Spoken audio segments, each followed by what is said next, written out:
After a break, let's start the afternoon session. So we will start with the plenary talk. First, we will have Sergii Strelchuk from the Cambridge University.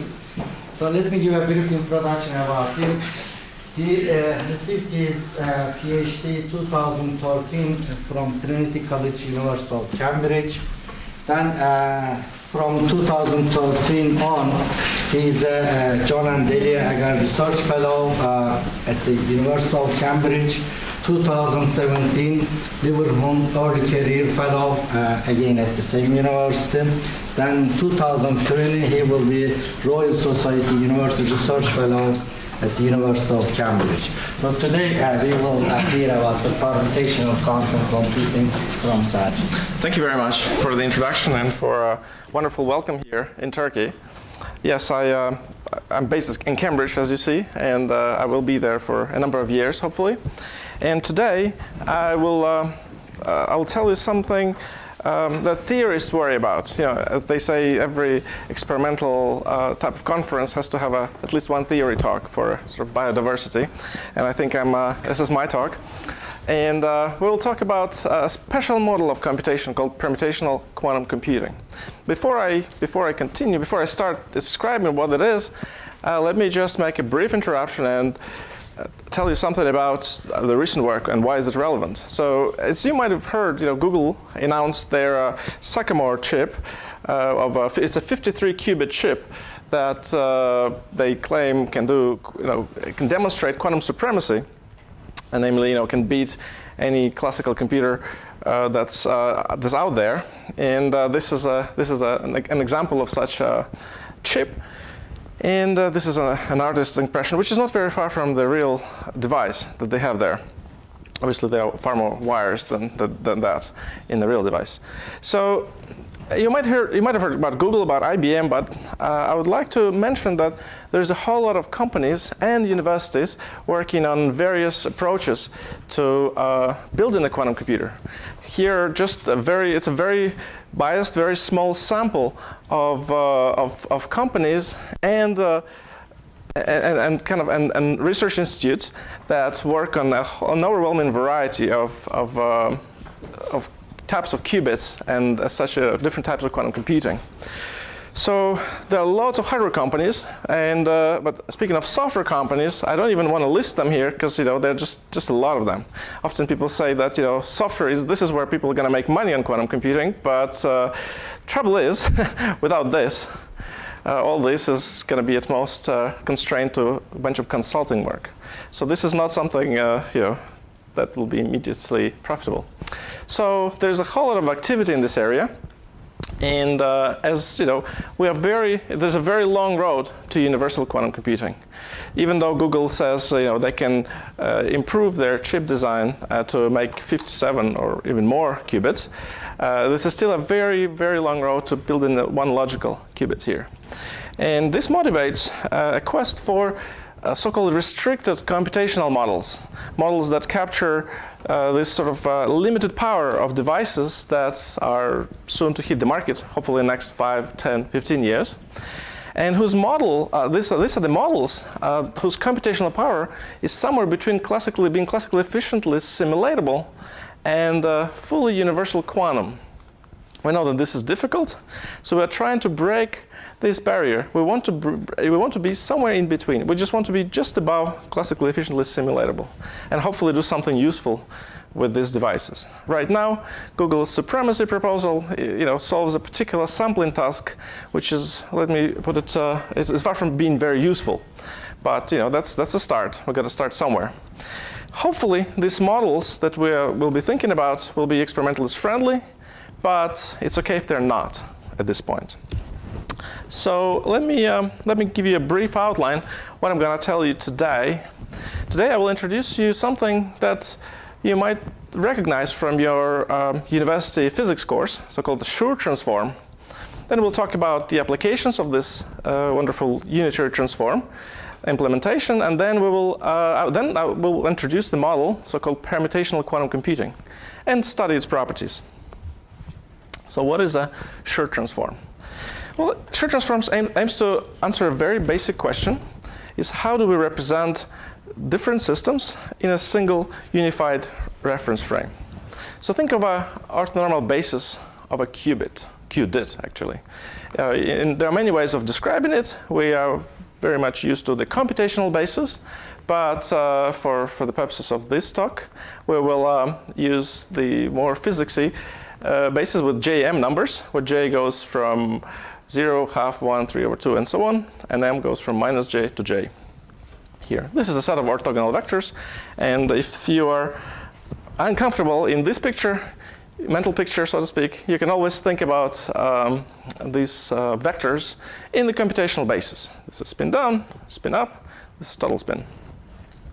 So the basic question where Schur transform seems to appear is, how do we write a joint basis of two subsystems? Here's one qubit here, J1, M1. This is another qubit here, J2, M2. And we would like to write it in a joint basis. So this is so-called an uncoupled basis, just tensor product basis. And this is the coupled basis.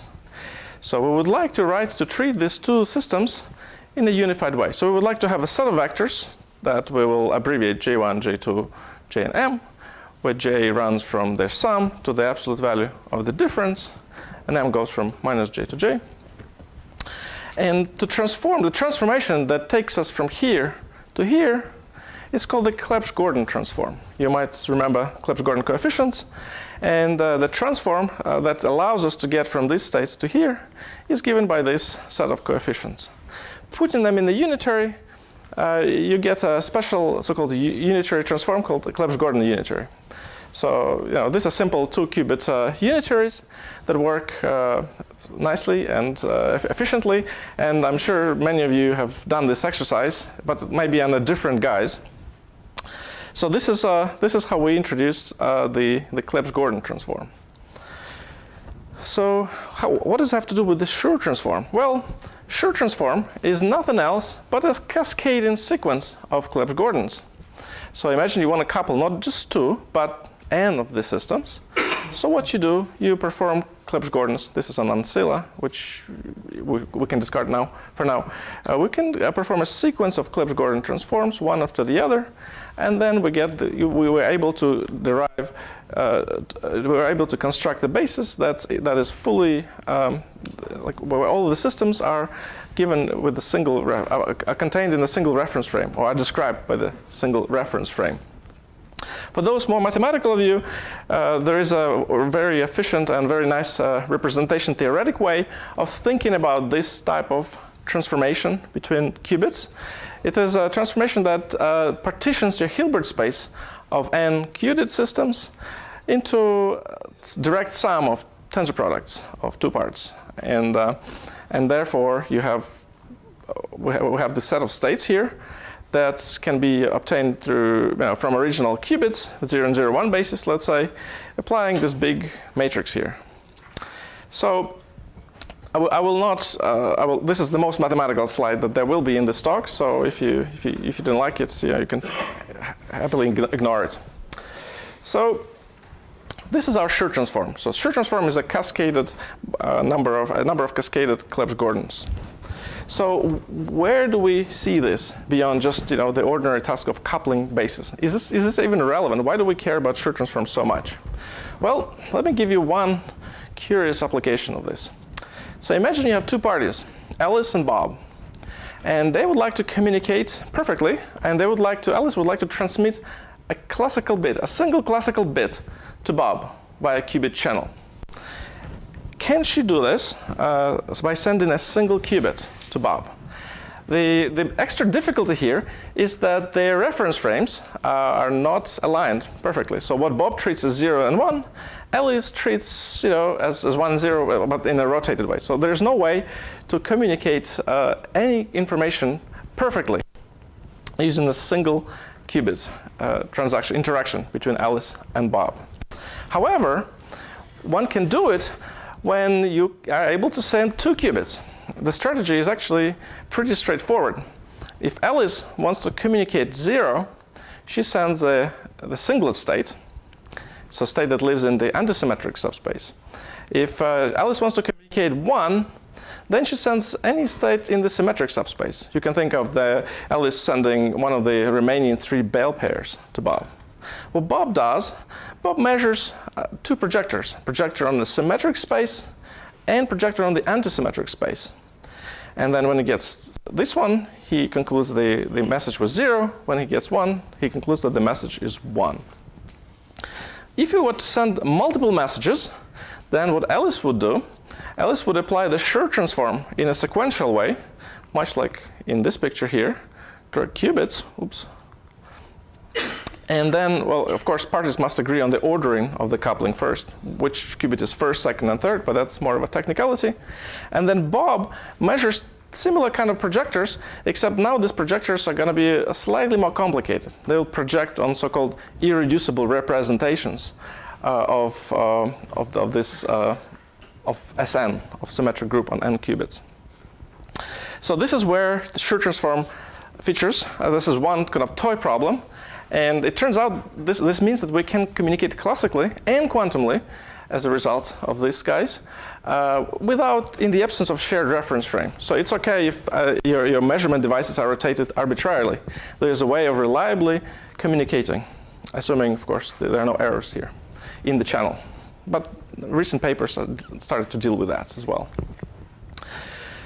So what other interesting applications of the Schur transform one can think of? Well, this is my very limited personal list of where Schur transform is important.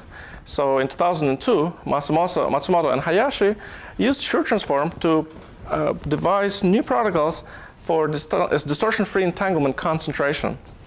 Then more recently, Yang, Giulio Carabello, and again Masahito Hayashi, they found the new compression protocols for identically prepared qubit states that crucially rely on applying Schur transform to their systems. Then further afield into the quantum computational realm, there was this very popular research direction of doing fault-tolerant quantum computation by means of encoding and decoding all the things, all the operations in the so-called decoherence-free subspaces. And lo and behold, the operations of encoding and decoding into these subspaces again relies on the Schur transform. And there are other things. Again, one of my favorites is actually Schur transform appears in the first performance analysis of this new teleportation scheme called port-based teleportation. But the list just goes on and on. Often it's helpful to think about Schur transform as a close cousin of another famous transform, so-called Fourier transform. So we will keep this analogy until the end of my talk. So as you see, there were lots of results, 2002, 16, and even earlier, but which crucially rely on being able to implement Schur transform. But it's only in 2005 there was a first efficient quantum circuit that implements this transformation. This circuit, it's polynomial in a number of qubits. However, it's polynomial in the total dimension of the system, which for n qubits is, 2 to the n. So it's, there are some drawbacks here. But this is the first circuit. Only in 2005 people realized, okay, we can execute Schur transform on a quantum computer. And then, there was some hiatus from 2005 and up to all the way to 2017. Kirby and Strauch showed that there is a Clifford plus T circuit that does the job of doing Schur transform with reasonably good performance. But again, there's a dependency on D here. Finally, a year ago, Harry Crovey showed, using some representation theory of symmetric group, how to perform Schur transform on a quantum computer that's polynomial in n and log of the dimension. So this is nice. We like this a lot because all of a sudden Schur transform becomes, at least theoretically, within reasonable, within realm of applicability. So this is all great. Quantum computers can do Schur transform. So what we would like to do, we would like to understand the properties of Schur transform through the lens of quantum computation. What do I mean by this? For example, you have a quantum circuit that's is designed to solve one of the problems I showed you, and it contains a Schur transform. How hard or how easy it is to simulate this circuit classically? By simulating it classically, I mean essentially defining a classical procedure that would run on a classical computer that would hopefully take polynomial number of steps when it's easy, or hard, when it's hard, we were happy with anything beyond that exponential, I suppose. So we would like to understand how this important transform behaves from the point of view of classical simulability. So this brings us to the model called permutational quantum computing. Initially, you would think, what does it have to do with permutational quantum computing?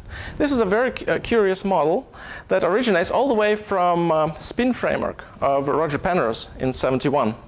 He famously wrote a paper called Angular Momentum, an approach to combinatorial spacetime, where he said, my basic idea is to try to build up both space-time and quantum mechanics simultaneously from combinatorial principles, namely principles that involve manipulating Clebsch-Gordan coefficients in that case, but not, at least in the first instance, to try and change the physical theory.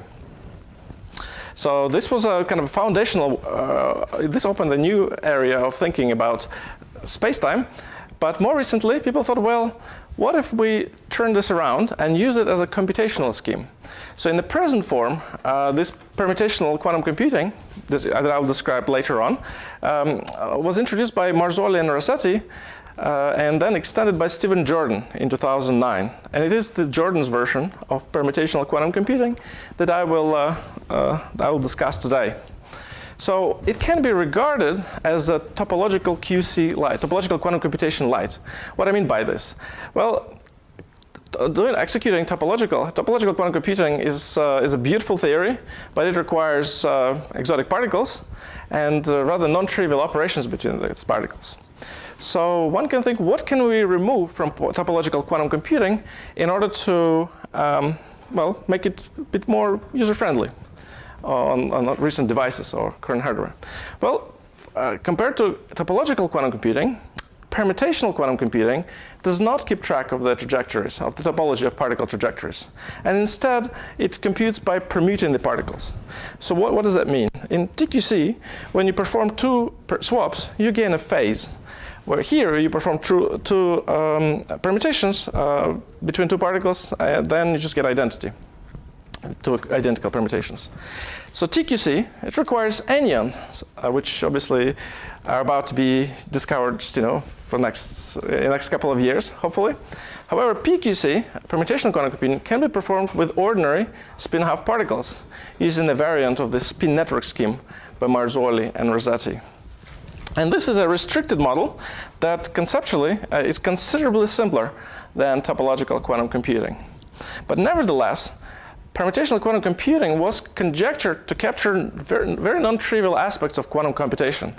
So people believed that while it may not be fully universal quantumly, it lies somewhere here, where this inner circle, or ellipsoid, whatever you like to call it, is the efficient classical, all the efficient classical computations here. So we hoped that this is what we believed for almost a decade, that permutational quantum computing lies somewhere here, just outside classical computability, efficient classical computability.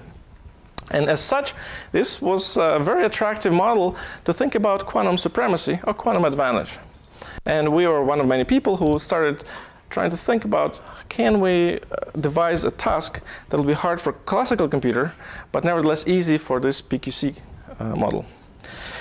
Well, why based on what PQC was conjectured to capture non-trivial aspects of quantum computation? Let me just scroll a little bit further. There was a model, okay, there's a following problem that, which is rather a mathematical problem that was thought to admit no efficient classical algorithm. So the problem in question has to do with the computational group theory. And the problem was, I will introduce the problem in the next slide. The problem was, people were thinking about it for a while, and there was no efficient classical algorithm for that. However, it can be solved in PQC and on the standard classical computer, and on the standard permutational quantum computer in time poly n and 1 over epsilon. So what is the problem?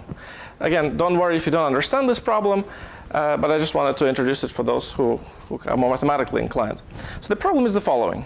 Often in computational group theory, you would like to approximate a matrix element in some particular basis, so-called Young-Yamanouchi basis, of an irreducible representation Sn. So what you're given a suitably encoded called Young diagram that specifies a representation. You're given a permutation, and then you're given a pair of Young tableaus of shape gamma.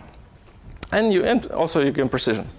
You were asked to find the specified matrix element with precision epsilon. So this problem admitted only exponential time algorithms. Classically, however, permutational quantum computer was able to solve this problem very easily in polynomial time. So this was used as a major argument in favor of supra-classicality of this model. So what is permutational quantum computing? So we start with the labeling of qubits. We have n qubits. Let's label them 0 to n minus 1. And the spin of kth qubit will be given by this triple, number xk, yk, and zk. And the spin of a subset of a qubits will be given by this sum squared. So it should remind you some second year or first year physics course in the university. And then we also define the spin projection along the z-axis to be this. So permutational quantum computing works in a basis defined by a complete set of commuting operators that are given by the index by these numbers. So S0, and all the way to 1, 2, 3, up to n minus 1, and which are all defined like this, and z, which is spin projection along the z-axis. So these guys are really indeed commuting, because it's not hard to see that two subsets commute when either SA and SB commute when A intersect B is either empty or A is fully inside B, which is the case here. So S0 is fully inside in S01 and all the way to S0, 1, 2, 3, n minus 1. Good. So what do we do here? We start with a bunch of particles, there are n of them, and we start coupling the spins sequentially. Before we do the actual computation, we start coupling the spins. One, and then to this guy, we'll couple the other one, and we'll do the other one, and so on and so forth. So these coupling diagrams, they for those who know topological quantum computing, they really resemble the fusion trees in TQC. Okay, so this coupling, for fixed coupling, for a fixed sequence of couplings, we can put in the correspondence a set of tree diagrams that are labeled with this corresponding spin eigenvalues. So we have this bunch of states that arise here, and we can just regard them as some binary vector with zeros, ones. So these guys here, all these states here, can be efficiently prepared, and that's very important, by the Schur transform. All you do, you just apply Schur transform sequentially between particle 1 and 2, and then between the resulting system and particle 3, and so on and so forth. You keep on building up this basis, so to speak. For example, those who want to check that this is indeed a nice basis, here's the labeling. Here are all the trees that appear when you couple 3 systems. So you expect to have 8 vectors, and they are orthogonal vectors, and this works. All right. So what does it mean to run a permutational quantum computer? Well, running a PQC machine is actually very simple. It's remarkably simple. It requires 3 steps, actually 4 steps, if you count the measurement. First, you take your qubits, you apply the Schur transform in this sequential way to get this type of state. Then we execute a program. A program in a permutational quantum computer is given by, well, a sequence of polynomial number of permutations of various labels. So you take this state, and a permutation pi would permute labels arbitrarily here. Then what we do, we apply the inverse Schur transform, and then we measure y. So that's it. That's all that it is for permutational quantum computing. It's a Schur transform, bunch of permutations, and the inverse Schur transform. Now it's pretty obvious that the computational power of this machine that is able to run the circuits almost entirely depends on the Schur transform. Permutations here make very little, as we will see, or no material difference whatsoever. Okay, so let's recap quickly why this rather exotic model is interesting. First of all, it captures some features of the topological quantum computation. Computational power of PQC depends entirely on the Schur transform, and we hope to use this as a test bed for exploring conditions and find novel examples of quantum advantage. And there's one other bonus point here, which I should mention, but I will not discuss in detail. PQC model this PQC machine can simulate certain processes in so-called Ponzano-Regge spin-foam model of quantum gravity. So whenever you have spin-foam's model of quantum gravity, the transition amplitudes within these models can be efficiently computed by the PQC machine, which allows us to try and understand the computational power of theories of gravity and hopefully their compatibility with quantum theory. But of course, the problem that separates, or was thought to separate PQC processes from being classically efficiently simulatable was that problem that I've briefly defined to you that has to do with all this ERAP stuff. Well, it turns out this model, despite all the promising results, it turns out to be efficiently classically simulatable. So in our work, we showed that the permutational quantum computing, that all processes that run on the permutational quantum computing machine can be efficiently, strongly simulated. By strongly simulated, I mean any probability of the particular outcome can be efficiently computed on a classical computer. And more so, when the output distribution of these circuits is polysparse, then one can weakly simulate any PQC process. What I mean by weak simulation, I mean that there exists a classical sampler. There's a classical box that would mimic the output distribution of this permutational quantum computer. So results hold even when we run more general program. Remember I told you there's Schur Transform, bunch of permutations, and the inverse Schur Transform. We can put here other things like anything in Z basis or even classically reversible gates, which is rather striking. So you may ask, what makes PQC classical? What did we miss? Why did we think that, despite all this evidence, how is it possible that it is classical? Well, it turns out that what I will show you, the thing that really makes it all classical is conservation of angular momentum. But before we get there, let us try and first introduce some framework we're going to work in. So the main idea would be to show that states that arise in this PQC machine are computationally tractable states. It's the definition of computational tractability is it's a neat way of encapsulating when things are classically efficiently simulatable.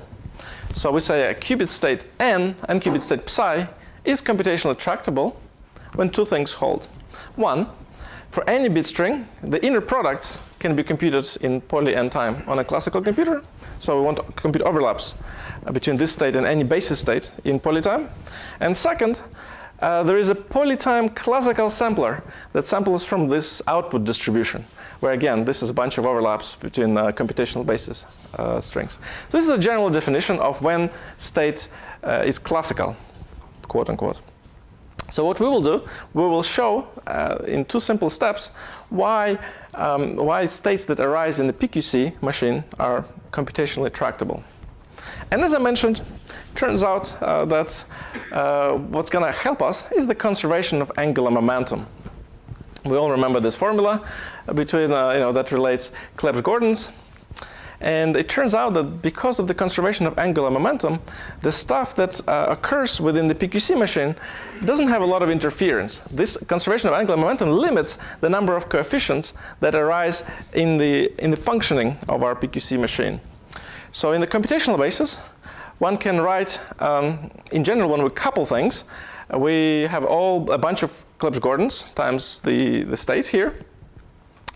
However, the sum of four things can be reduced to the sum of three things, and subsequently the sum of two things, because of the conservation of angular momentum. Not all coefficients, not all Clebsch-Gordans will appear in this expansion, which is great news because it means we don't have to simulate a lot of things simultaneously. Right, so that we need to show, in order to show that PQC is classically efficiently simulatable, we will show that there are two properties that define the computational tractable states, and that they hold here. So first of all, we want to show that computing overlaps between anything that lives in, anything can be generated in the PQC machine and the basis state is efficiently simulatable. So I'll give you an example. I don't want to bore you with the full proof, but example is a 4-qubit state here, on computational basis. And we would like to compute overlap of an arbitrary state that arises in the PQC machine and this basis state. So after a little calculation, we'll find that computing overlap is as easy as computing n-1, 3 in this case, Clebsch-Gordans. And Clebsch-Gordans for qubits are easily computable. We have closed formulas, everything just works like a charm. So here you go. We can compute overlaps efficiently. The next step is finding a way of, I guess I should mention this because people often wonder, how efficient is computation of Clebsch-Gordans? Well, Clebsch-Gordan, an aperture Clebsch-Gordan is given by the Wigner 3J symbol, as Wigner pointed out some time ago. And this is just given by this formula here, where this guy, that simple looking guy here, it's called the 3J symbol, is given by, well, not so much more difficult, but tedious to write formula. Well, you have to trust me that this formula admits sufficient classical algorithm, and indeed it does. If you still are unsure about this, please come and talk to me after the talk. I'll show you. This is, the number of terms here is actually very limited, up to n. So we're good. So now we're on to the second part. So the second property that we would like to establish is the property of existence of sampler, classical sampler. Not only we can compute overlaps, but we can sample from the distribution of the output distribution of the PQC machine. So ideally, we would like to find an efficient way of constructing the probability distribution of all y's, measured in y. So we can use this trick called suffix marginals, where we have a probability distribution over k to n-1 bits, given by this summation here from y0 to yk-1. You just compute you trace out essentially the remaining guys from y0 to k-1, and you're left with these guys here. What happens when we're trying to do this? Again, conservation of angular momentum allows us to avoid this horrible exponentially big sum that occurs for general quantum computation, and turn it into something very, very malleable, very nice to work with. All we have now from k to n-1, we can construct this guy just by marginalizing, by removing some of the previous guys from 0 to k-1 from the big distribution, and we multiply it simply by a single Clebsch-Gordan squared.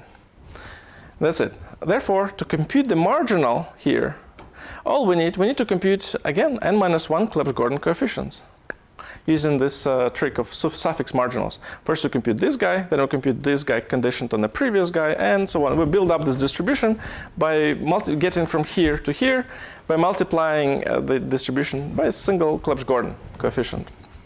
So I hope it was plausible enough for you to be convinced that the second point holds. And we need one technical lemma, which was found in the paper by Van den Nest, that says that having two computationally tractable states, for whatever reason, regardless of why they're computationally tractable, computing the overlap between them is easy, is efficient. So therefore, take any program, UPy, of the Permutational Quantum Computer machine, and let's try and evaluate the output distribution of measuring y, let's say. Probability of measuring y given x, where x is this string, and y is we project on y in the end. So here we first applied our Schur transform to get this state. Then we applied the permutation here to get this state. And then we're left with this guy here, which is computational basis state. But then applying Schur transform, we get another state which both states, this guy and this guy, are computationally tractable. So again, we're good. We're able to compute this thing efficiently. So what people have overlooked in the last 10 years when trying to think about this problem is that conservation of angular momentum is a tremendous, limits what happens here in the most severe way, pushing this model to be fully classically, efficiently simulatable. So what are the interim conclusions?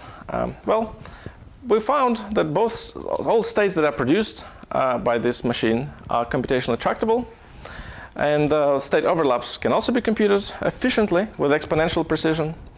Everything that this model can do is essentially classically simulatable, with some caveats that I will talk about shortly.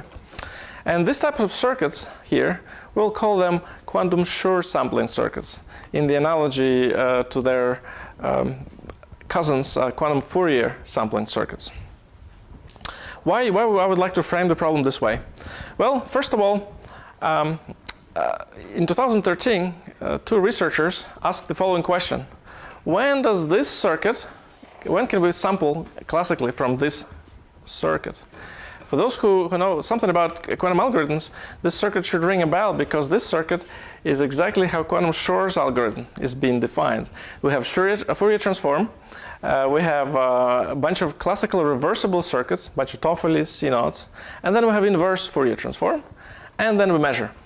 So people were wondering, when is this thing classically simulatable? Well, the answer that they found is that when the output probability distribution is promised to be T-sparse. So what is T-sparse? So probability distribution is T-sparse if there exist at most T elements, X, for which the probability is positive. So therefore, sparse means there are not too many points that have non-zero probability of occurring. And so is epsilon approximate T-sparse. Basically, it means that it can be approximated by a T-sparse distribution. So it turns out that Schur's algorithm, the output of this circuit, is not sparse. Therefore, this technique does not allow you to classically simulate Schur's algorithm. So that's good. And we asked a similar question, but we asked it for what happens if we replace Fourier transforms with the quantum Schur transform. So here, instead of taking the permutation program, we take any classically reversible gate and put it here, and we would like to sample from it. Now we have a circuit that has Schur transform, any sequence of polynumber of classically reversible gates, inverse Schur, then we measure in the full analogy to the Fourier sampling. And it turns out that again we can sample from this circuit only, as far as we could show, only when the output distribution of this circuit is polysparse, is sparse on average. So there are not too many, there are a few heavy coefficients, but not too many kind of small probabilities attached to the outcomes here. So we had to use some fairly sophisticated mathematics, but it all worked out.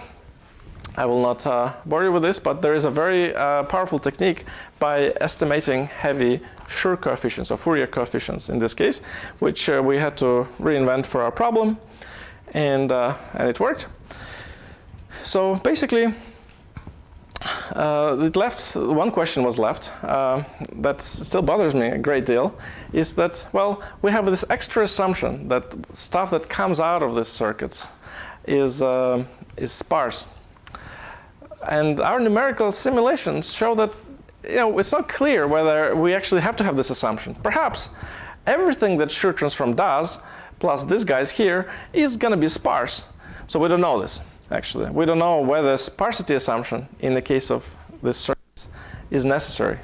So we generally need better tools to address this problem. But this would be quite an interesting find if someone's able to prove that outputs of the circuits is actually always sparse, or at least approximately sparse.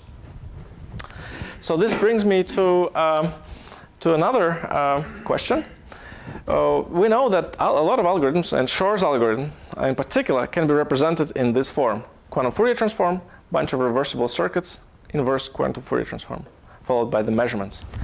What quantum algorithms can be efficiently represented by this kind of circuit, where you have Schur transform, a bunch of reversible gates, and inverse Schur, followed by the measurements?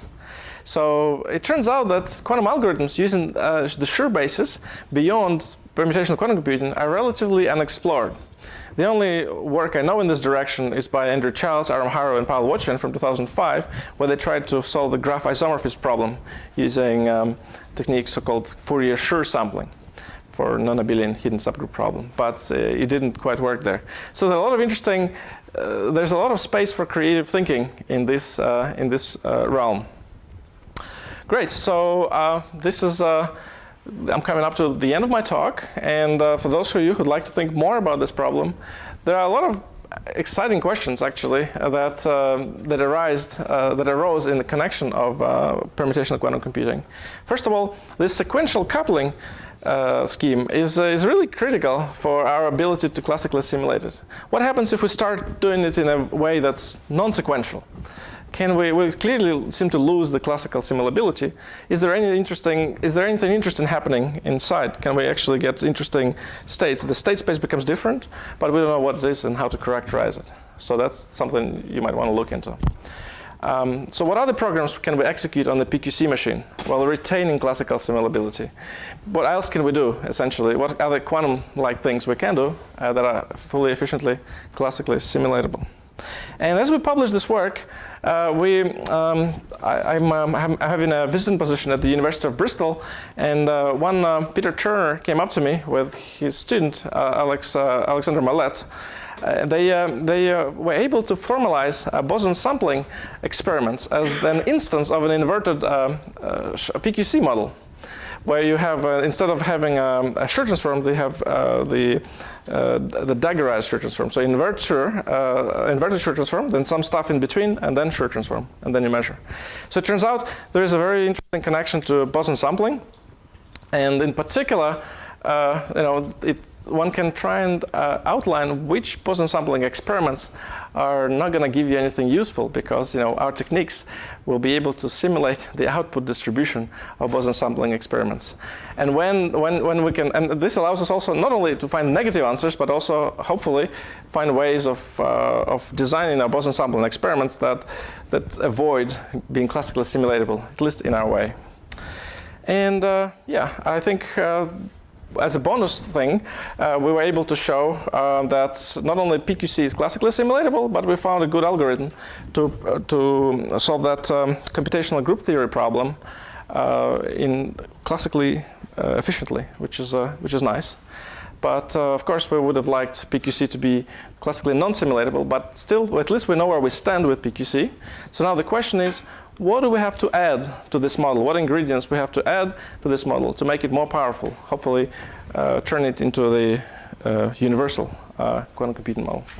So with that, I would like to end and welcome some questions.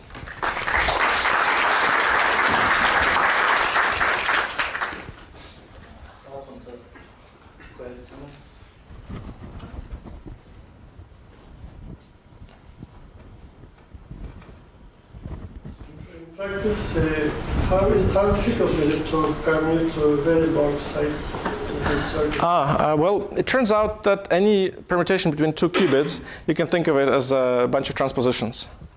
So you have n-1 transpositions on nearest neighbors, and then you can always represent it this way. So it's still polynomial if you want to do arbitrary permutations. We need some coffee break here. We can continue for all the discussions about that. Let's have a short break, 10 minutes break, for a second.